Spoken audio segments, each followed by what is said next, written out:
আসছে। আজকে আমরা 13 পারবো না, 13 জন মিলে খেতে। খানা গাড়ি করা হয়েছে, ওই গাড়িতে কিছু লোক আছে আর এই গাড়িতে অর্ধেক টিম ওপরে দাঁড়িয়ে আছে, অর্ধেক টিম নিচে চলে গেছে। এদিকে চলে এসছে সকাল সকাল চা।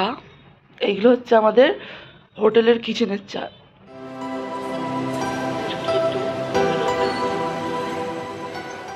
Good morning everyone, welcome back to the channel Surojit Manasi's World and brand new vlog. আজকে আকাশটা এতটা মেঘলা, আজকে কোনো রোদ্দুর টোদ্দুর কিচ্ছু ওঠেনি, আগের দিন যেটা হয়েছিল আর কি। আজকে এখন সকাল 8টা মতো বাজছে আর এখন থেকে আমি ব্লগটা স্টার্ট করছি। তো আর এই যে ছেলে ঘুমোচ্ছে। আর কালকে আগের দিন যেহেতু আমরা এসেছি এখানে, আর রোদ ছিল, ঠান্ডা ছিল, হাওয়া দিচ্ছিল। এবার এরা তো কী করে জানোই তো, বাচ্চারা সব সমুদ্রে জলে স্নান করতে নেমেছে। এবারে স্নান করে উঠে তো প্রচণ্ড হাওয়া দিচ্ছিল। এবার রাত্রিবেলা দেখি তখন 4টের সময় করে হবে, ওর দেখি গাটা গরম গরম। বললাম যা জ্বর এলো নাকি, আবার মেডিসিন খেতে হবে। তারপর দেখি কিনা এই এখন একটু আগে তখন 6টা সাড়ে 6টা হবে মনে হয়, তখন দেখি কিনা না আবার নর্মাল হয়ে গেছে, এই পুরো ঘেমে যাচ্ছে। দিল না ঠিক আছে, ওই কালকে হট করে এক জায়গা থেকে মানে কলকাতা থেকে এসে আবার এখানে চান করেছে, তো গাটা হয়তো গরম গরম করছিল। তো যাই হোক চলো চাটা খেয়ে নিই, চাটা ঠান্ডা হয়ে যাবে। আর এই চাটাই তোমার সমুদ্রের ওইখানে যে দোকানগুলো আছে ওখানে খেতে যাও, ওখানেও 15 রুপিস নিচ্ছে আর এখানে হচ্ছে 15 রুপিস, মানে একই দাম আর কি চায়ের। এখানে কাপে দিচ্ছে আর ওখানে মাটির যে লম্বা লম্বা গ্লাস হয়, মাটির লম্বা গ্লাসে দিচ্ছিল ওখানে চাটা। বেশ ভালো চা কফিগুলো, বেশ এখানে ভালো, কোনো রকম মানে পাতলা চা, পাতলা নয় কিছু, যেটা মানে দিচ্ছে মোটামুটি ভালোই দিচ্ছে। যে হোটেলটা আছে ওই হোটেলের সব থেকে একটাই বাজে জিনিস হচ্ছে, সেটা হচ্ছে ওয়াইফাই। যতক্ষণ তুমি রিসেপশানে বসে থাকবে, রিসেপশন এরিয়াটার মধ্যে থাকবে, ততক্ষণই তুমি ওয়াইফাই পাবে। আর এই যেদিকে রুমের দিকে চলে আসছে, আর বিশাল বড় হোটেল এটা, আমি তোমাদের ভিডিও করে দিয়ে দেবো।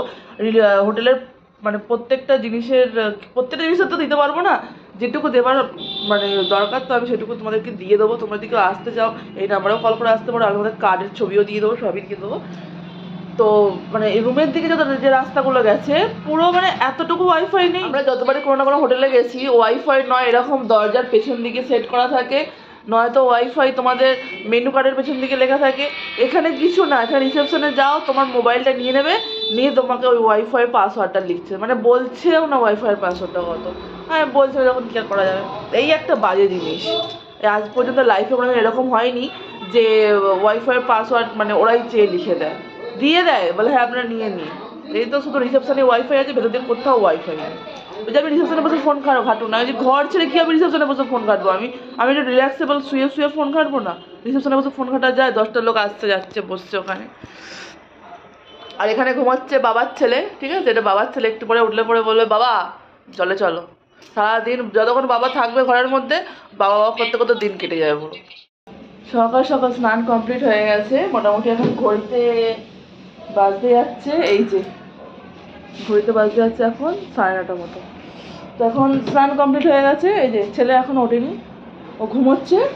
তার কারণ হচ্ছে ওর বাবা ঢুকেছে বাথরুমে স্নান করতে, আর ওকে যদি ডেকে দিই আমি এই টাইমে, ও কি বাথরুমে ঢুকবো, যেন বাবা বললে আমি বেরোই স্নান করে, তারপর তোমাকে ডেকে হয়। ঠিক আছে, আজকে দেখা যাক যাবো কিছু ছোটো ছোটো যে মন্দিরগুলো আছে না পাশাপাশি যে টেম্পলগুলো, তো সেগুলোতে যাবো আজকে। পাপা আর একে এখন স্নান করাবো না, একে বেলায় স্নান করাবো, কারণ এখানকার ওয়েদারটা যেহেতু একটু অন্যরকম। তো আমার কদিন আগে একজনকে জিজ্ঞেস করলাম যে পুরীতে ঠান্ডা কেমন, ঠান্ডা ছিল না, কারণ ওদের যে ড্রেস আপ দেখলাম তো আমার মনে ঠান্ডা নেই, কিন্তু এখন রোদ বেরিয়ে গেছে, সকাল থেকে মেঘলা ছিল এখন রোদ বেরিয়ে গেছে। তো সেই জন্যই দেখি, আমি তো ভাবলাম যে ওই পঞ্চুটা নিয়ে নেবো, এই যে পঞ্চুটা আছে আমার সেটা হচ্ছে নিয়ে নেবো, কিন্তু এটা নেবো যে আবার যদি গরম থাকে তো বইতে হবে, এখন গায়ে পড়ে যে বইবো তো সে তার জন্য পেট গরম হয়ে যাবে। আর এখানকার রোদটা কিরম বলো তো, সেই গাটা চিচ্চির করছে। দীঘার রোদটা অন্যরকম, পুরীর রোদটা অন্যরকম, আর গাটা পুরো চিচ্চির করছে এরকম। কালকে তো আমি যখন সমুদ্রে স্নান করতে যাই তখন আমি গায়ের মধ্যে গামছা দিয়ে গেছি, নাহলে আগে মানে সেবারে মন্দারমণি গিয়েছিলাম, কলকাতায় গিয়ে দেখি আমার গলার পোর্শনটা আলাদা হয়ে গেছে, হাতের পোর্শন আলাদা, মুখের আলাদা, মানে বডির আলাদা, সব আলাদা আলাদা মানে কালার হয়ে গেছে মানে বডিতে।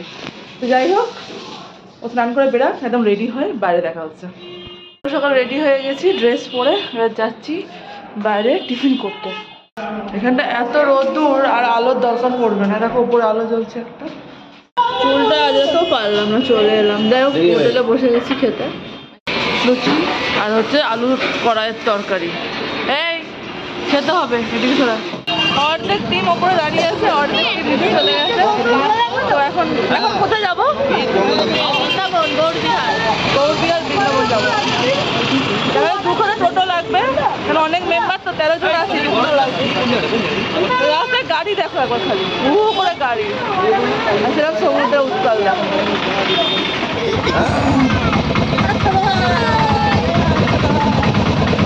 দুখানা গাড়ি করা হয়েছে, ওই গাড়িতে কিছু লোক আছে আর এই গাড়িতে কিছু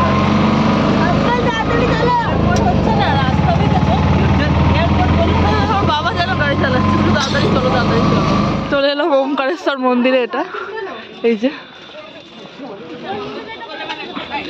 দুজনে বাবার কাছে আছে, কিন্তু বাবা হাত ছেড়ে দেখো, বাবা দুটোকে নিয়ে যাচ্ছে মন্দিরের ভেতরটা। হ্যাঁ বাবা, আমার দেখে ভয় লাগছে এগুলো। সব দোকান পাশারি এখানেই সব আছে পাশাপাশি।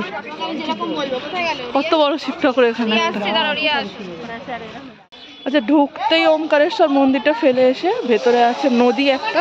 তো চলো আগে নদীটা দেখা যাক, তারপরে আমি মন্দিরের ভেতরটা তোমাদেরকে দেখাচ্ছি ঘুরিয়ে। হ্যাঁ বাবু, নাববি না, নাববি না, নাববি না, ক্রোকোডাইল আছে, যা তুই। একদম ওস্তাদি না প্লিজ। হ্যাঁ এটা নদী, কোনো মানে হয় বলো? নাবছে। আর যাস না, যাস না। খুব সুন্দর ফটো। নদীর জলটা কিন্তু খুব সুন্দর লাগছে। ভেতরে ভোগ হচ্ছে ঠাকুর, 1টা 2টো 3টে 4খানা উনুন জ্বলছে, 4-4টে উনুন জ্বলছে ভেতরে। মন্দিরের ভেতরে ঢুকলাম। এটা হচ্ছে ওঙ্কার লক্ষ্মী নৃসিংহ। চলো এই মন্দিরটা, এটা হচ্ছে পুরো বাইরের ভিউটা। চলো একটা একটা করে তোমাদেরকে দেখিয়ে দিই। এদিকে এদিকে সময় নিয়ে আসতে হবে, এত হটপট কি আছে? দেখো এদিকে লক্ষ্মী ঠাকুর, লক্ষ্মী ঠাকুর, লক্ষ্মী ঠাকুর।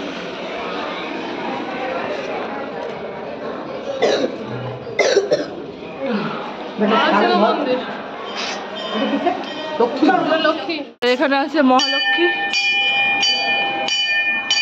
এই ওমকার মন্দিরটা না অনেকটা বড় এরিয়া নিয়ে, অনেকটা ভেতরটা অনেকটা বড় কিন্তু। আর কই গেল? আচ্ছা এখানে একটা ঠাকুর আছে, দেখিয়ে দিই, যতটা পাচ্ছি দেখাবো। বাবা দাঁড়াও, এখানে ঠাকুরের ভোগ রান্না হচ্ছে। দেখো এখানেও ঠাকুরের ভোগ রান্না হয়, ওখানেও ঠাকুরের ভোগ রান্না হয়।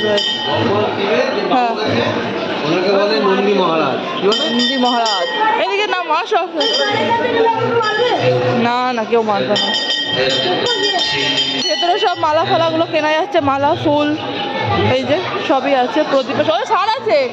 ওখানে যেও না বাবা, এদিকে আসো, এদিকে আসো। সার ঢুকতে পারবে না, তুমি লাল পুরা যেতে। এখানে রাধা কৃষ্ণ আছে এখানটা। চলো একটা ঠাকুর দেখিয়ে দিই। বাবু কোথায় গেল?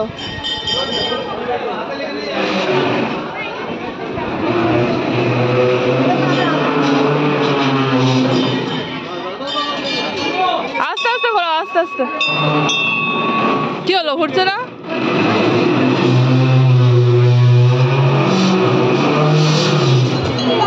আচ্ছা এটা সন্তোষী মাতার মন্দির। এটা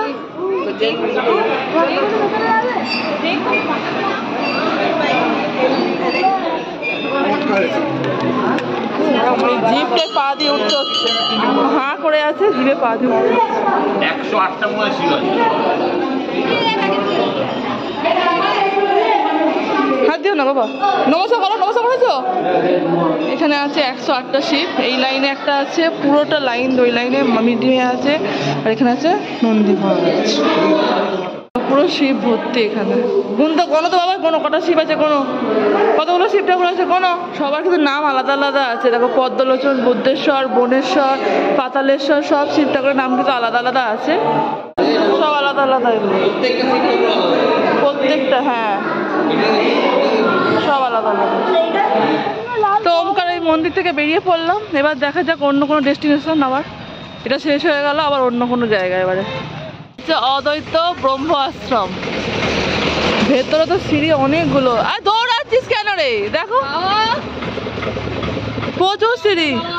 বাপি অনেক সিঁড়ি বাপি। তার দুদিকে দুটো জঙ্গল আর মাঝখানে সিঁড়ি। প্রাপ্তি প্রাপ্তি ভালো কথা বলি, ডান দিক দিয়ে চল নেবে, চল না ডান দিকে চল, কষ্ট হবে না রে।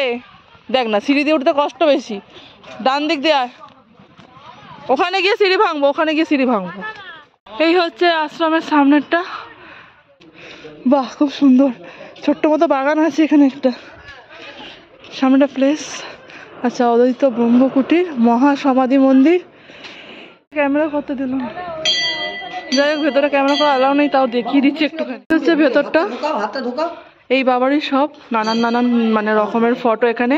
ওই সামনে যে এটা আছে চরণটা, ওই চরণটা ছুঁয়ে আমরা নমস্কার করলাম আর কি। মোটামুটি ঘুরে বেরিয়ে গেলাম, আবার আলাদা অন্য একটা ডেস্টিনেশনে যাওয়া যাক।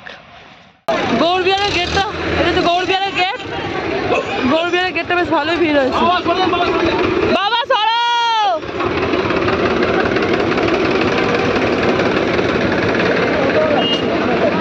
রাস্তার ওপর সব গাড়ি যাবে না এখান দিয়ে। বাবু চেপে যাও চেপে যাও চেপে যাও।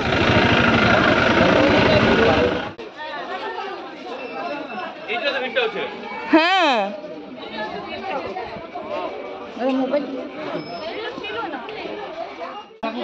সামনে ঘেটে ঢোকার সময় টাকাটা নিলে হয়, টাকাটা নিচ্ছে মন্দিরের ভেতরে ঢুকে, পুরো সামনের জাম। 10 টাকা করে মাথা পিছু নিচ্ছে, তবে কিন্তু গৌরবিহারে ঢুকতে দিচ্ছে। আগে পয়সা নিত না, বাট এখন কিন্তু 10 টাকা করে নিচ্ছে। এই বাবা কোথায় যাচ্ছিস, গুটি গুটি পায়ে দাঁড়া। সবার 10 টাকা করে নিল, আবার দিল। এই জন্য সামনেটা এত ভিড়, রোডের ওপর নিলে ভালো হতো না। আচ্ছা আচ্ছা আব্বা, ও পয়সা নিচ্ছে তো, দাঁড়া দাঁড়া দাঁড়া, পয়সা নিচ্ছে মনে হয়। কত করে আছে দিদি? 30 টাকা। কত ক পাক? 20 পাক। হ্যাঁ হ্যাঁ ভালো লাগছে। আচ্ছা বস। আর এটা হচ্ছে এর ভিতরটা, এই যে অর্ধেক গাছপালা শুকিয়ে গেছে, অর্ধেক গাছপালা বসিয়েছে। আর এখানে আছে শ্রীকৃষ্ণ, এই যে রথে চড়ে 1 2 3 4 5 6 7খানা ঘোড়া। খুব সুন্দর লাগছে এটা। এতটুকু পর্যন্ত ভিড় নেই, সামনে খালি একটা কাউন্টার মিসিং এর জন্য এত ভিড়। ভাবলাম যে ভেতরে কতই না ভিড় থাকবে। আর এখানে চলছে ফটো সেশন এদের। এখানে সব মুনিরা বসে আছে, এই যে চৈতন্য দেবের সামনে। চলো এদিক দিয়ে চলো, বাঁ দিক দিয়ে চলো। জলের মাঝখানে শুয়ে আছে নারায়ণ, দগিয়ে শুয়ে আছে, জল শুকিয়ে যাচ্ছে আস্তে আস্তে। সামনে যেতে দেয় না, এখানে ঘিরে দিয়েছে। আচ্ছা, এই গৌরবিহারের ভেতরেও অনেক ঠাকুর আছে, এগুলো কাঁচের ওপর দিয়ে দেখতে হবে। তা যতটা পারছি তোমাদেরকে আমি দেখিয়ে দিচ্ছি। এই হচ্ছে ভেতরটা, এই হচ্ছে ভেতরটা। এখন কাঁচ দিয়ে দিয়েছে সব। এই হচ্ছে ভেতরটা, এই যে এই কাঁচগুলো খোলা, ভেতর দিক দিয়ে যায়, বাট বাইরের দিক দিয়ে যায় না এটা। এটা হচ্ছে শনি বাবার মন্দির। এটা নামটা যদিও লেখা নেই ওপরে, বাট পাশে ব্রাহ্মণ বললো। নিচে দেখ কচ্ছপ, দেখেছিস? কই কচ্ছপ? নিচে দেখো। হ্যাঁ কচ্ছপের ওপরে দাঁড়িয়ে আছে তো। কচ্ছপকে ঘরে শুদ্ধ হয়ে মনে হয়। কচ্ছপেরও দাঁড়িয়ে আছে। কচ্ছপ কিন্তু মোহনায় নামবো কোথা দিয়ে গো? বর্ষার সময় বলে। এই তুই তাতাই তুতান উঠছে ওখান দিয়ে। না না না নামতে দেবে, কোথা দিয়ে নামবে, কোথা দিয়ে? উপর থেকে উপর। নামা যাবে না না। না কই বাবু? তাতাই গাড়িতে বসে আছে। আয় রে, এখানে এয়ারপোর্ট হবে, এত কাজ চলছে এই জন্য। ওদিকে রাস্তাটা ঘিরে দিয়েছে, এই যে এয়ারপোর্ট হবে ওখানটা। ওরা নামছে মোহনা, দই দেখো, মাসির ছোট মেয়ে, মাসির বড় মেয়ে, তার নাতি, বড়দি সব নামছে। দীঘার মতো যদি হতো জায়গাটা, নামা যেত অনেকটা। আর ভাল লাগছে না, অলরেডি 1:30 বাজতে যায়, খিদে পেয়ে গেছে। আসবো না করে এতটা পথ পেরিয়ে চলেই এলাম অত উঁচু থেকে নিচে। এবার এখানে নামবো কেমনে? এই এখান দিয়ে কোথা দিয়ে নামবো? রাস্তা রে ভাই, একটা লাঠি আনলে ভালো হতো।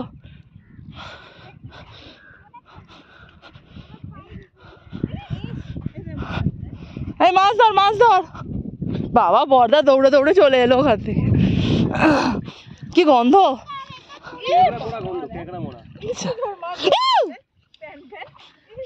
বাবা আমার পাটা কতখানি ঢুকে গেছিলো। বেশ ভালো লাগছে বেশ জায়গাটা। এবারে পা ঢুকে যাচ্ছে, বুট ঢুকে যাচ্ছে। ঝিনুক ভর্তি পুরো এখানটা। জল অনেকটা কম আছে এখানে। এখানে পাম্পসও পড়ে আছে, না পাচ্ছি নামতে, না পাচ্ছি কিছু করতে। প্লাস্টিক জুতো পরে ভালো হতো। আসছে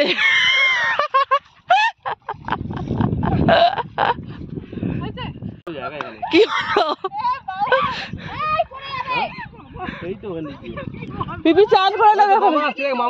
এদিকে না, এদিকে না, এদিকে না, এদিক দিয়ে। এই দাঁড়াও, তুই দাঁড়াও, ওখানে দাঁড়া। জুতোটা পুরো কালো করে। ওকে এখানে ডান দিয়ে যেতে বললাম, ওই দিকে ঘুরে ঘুরে গেছে চোরাবালি দিয়ে। ঢুকে জুতো এসে 13 পার্বণের সামনে দাঁড়িয়েছি। তোমরা দেখে নাও একবার, তোমরা এখানে আসতে পারো। এখানে খাবার দাবার খুবই ভালো। এটা হচ্ছে 13 পার্বণ বাঙালি রেস্টুরেন্ট। এখানে ইন্ডিয়ান, চাইনিজ, তন্দুর আর বাঙালি সব খাবারই পাওয়া যায় এখানে এসে। এই হচ্ছে ভেতরটা কিন্তু বিশাল বড়। আজকে আমরা 13 পার্বণে 13 জন মিলে খেতে এসেছি। তো এই 12 মাসে 13 পার্বণ এই হোটেলটায় যদি তোমরা যেতে চাও, তাহলে কিন্তু পুরীর যে স্বর্গদ্বারটা আছে, ওই স্বর্গদ্বারটা পেরিয়ে গিয়ে পড়বে তো শ্মশান ঘাটটা পড়বে। ওই শ্মশান ঘাটটা পেরিয়ে লেফট সাইডে দেখবে ওই 13 পার্বণ যে হোটেলটা, তো সেটাই তোমরা পেয়ে যাবে। হোটেল রেস্টুরেন্ট যেটা যা বলো বলবে। আর প্রচুর ক্রাউড, ভেতরে প্রচুর ভিড় হয়েছে। আর এখানে খাবার কোয়ালিটি নিয়ে কোনো কথা হবে না। তার কারণ হচ্ছে এখানে তোমরা তোমাদের পকেটের রিজনেবল প্রাইসের মধ্যে প্রত্যেকটা খাবার পেয়ে যাবে। খাবার কোয়ালিটি কিন্তু খুব দারুণ দারুণ কোয়ালিটি। আর সব কিন্তু এখানে থালি হিসাবে পাওয়া যায়, মানে ফিশ থালি, মাটন থালি, চিকেন থালি, সব মানে পাবদা থালি বলতে পারো। তো সবই আলাদা আলাদা, তো সবই কিন্তু রিজনেবল প্রাইসের মধ্যে। তো আমরা খাচ্ছি, আর তোমরা একটু জাস্ট চেক করে নাও খাবারটা কতটা ভালো কিনা। আর থালির খাবারের সাথে থাকছে এক্সট্রা যে জিনিসগুলো, সেগুলো হচ্ছে আলু চিপস থাকছে, ডাল থাকছে, আর যে কোনো একটা ভেজ তরকারি থাকছে, আর থাকছে চাটনি। এই হচ্ছে এক্সট্রা খাবার। এর সাথে তোমার মাছ, মাংস, ডিম, তুমি যেটা মানে প্রেফার করবে সেটাই তোমাদের দেবে। হ্যাঁ, গাঙ্গুরাম থেকে মিষ্টি নেওয়া হচ্ছে এখন। ওর বাবা নিচ্ছে, আমি দাঁড়িয়ে আছি বাইরে। কি 100 টাকা নিয়ে নিয়েছো? 100 টাকা নিয়ে নিয়েছো? গাঙ্গুরামের রাবড়ি দাও। এটা কি রাবড়ি না কি? এটা ছানার না? ছানা সন্দেশ, অনেকটা হালকা মিষ্টি। এটা জায়গা আমি তুলতে পারছি না এটা আপাতত এখন।